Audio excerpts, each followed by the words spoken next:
I ended up at the emergency room as a foreigner in a country that you've probably never ever heard of. So, how was it? Did I survive? Well, let's dive right in. So, first of all, I'll go ahead and give it away. What was that country? None other than beautiful Asunción, Paraguay, my new home for the time being. And this was actually very recent. So, what I want to do is, first of all, just do a little story time and, just kind of put this out there and tell the story of what happened.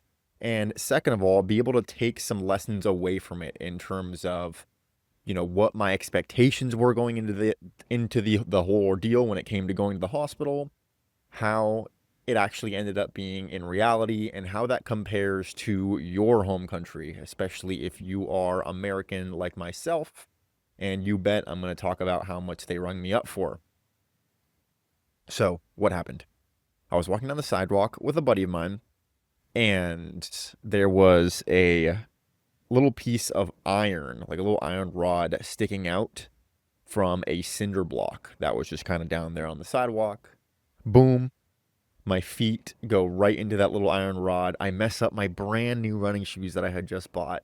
And honestly, when it first happened, I was more pissed off about that than I was about the actual problem. But instead of falling on my face, which who knows might have been a better outcome, I caught my fall.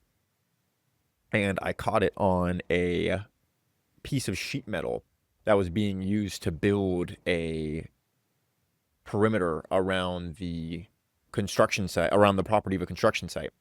So this old, rusty, dirty piece of metal, boom, I catch it with my right hand, and this happens. I cut my hand. So I hope that, given however I titled the video, that you thought it was much, much worse. I hope I clickbaited you at least a little bit. But yeah, I cut my hand and I got 2 stitches. So I'm not going to super zoom into it, but you get it. But yeah, I grab the piece of metal. First thing I notice is, oh shoot, I fucked up my new shoes. But then before I know it, I look down at my hand and it is covered in blood.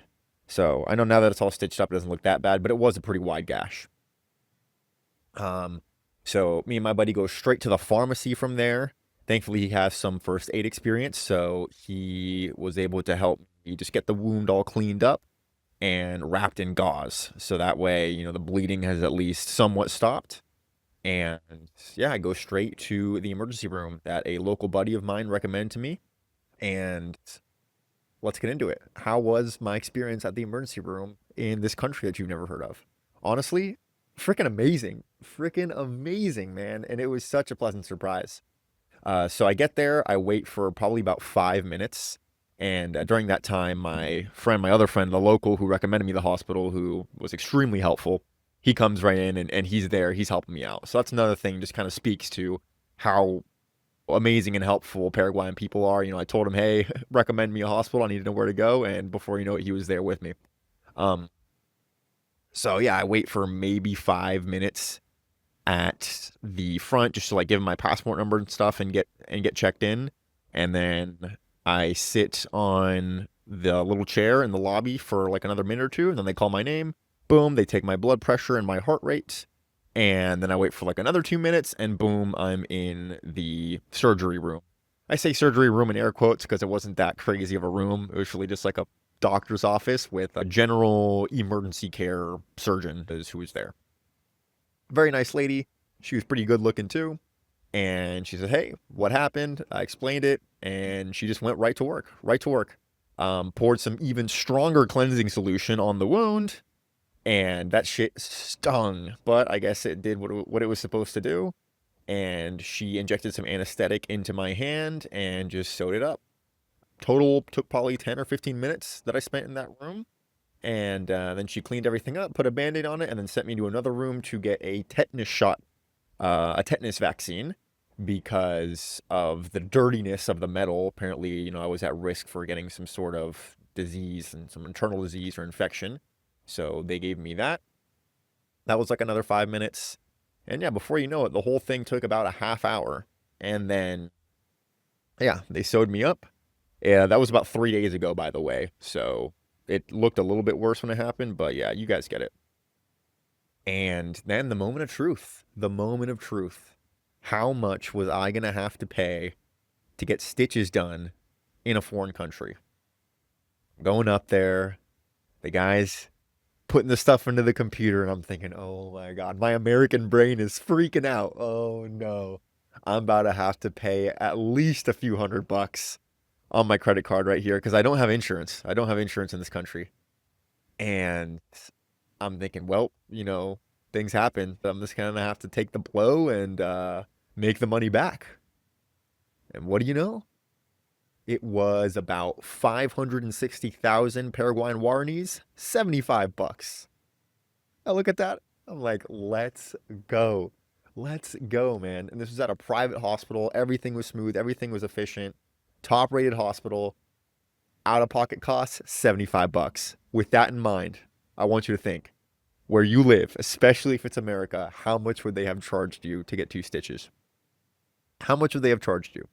If you've gotten stitches before, if you've gone to the emergency room recently, how much did they charge you? For example, I went to the emergency room back in 2023 when I fell and hit my head and like knocked myself out for like 2 seconds just to go check if I had gotten a concussion, which I didn't have. Everything turned out to be fine.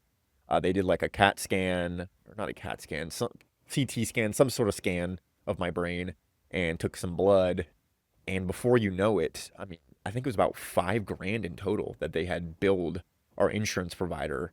And we had to pay. Thankfully, my father was willing to pay for it. $1,700. He paid $1,700 out of pocket.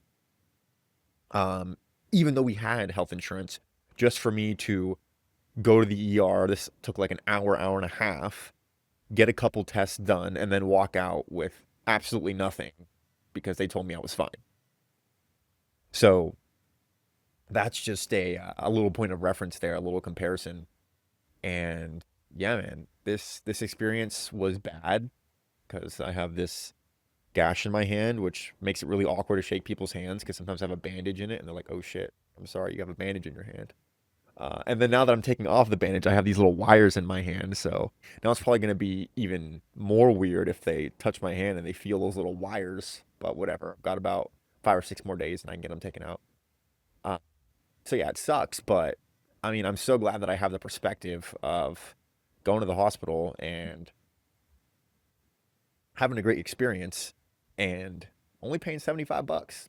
$75 in and out, boom, boom. And then I went to the pharmacy. I got some antibiotics and some very strong ibuprofen that they had prescribed to me, as well as some bandages and can't remember what else. Oh yeah, an antibiotic cream as well. And I mean, total is like $15 for all that shit.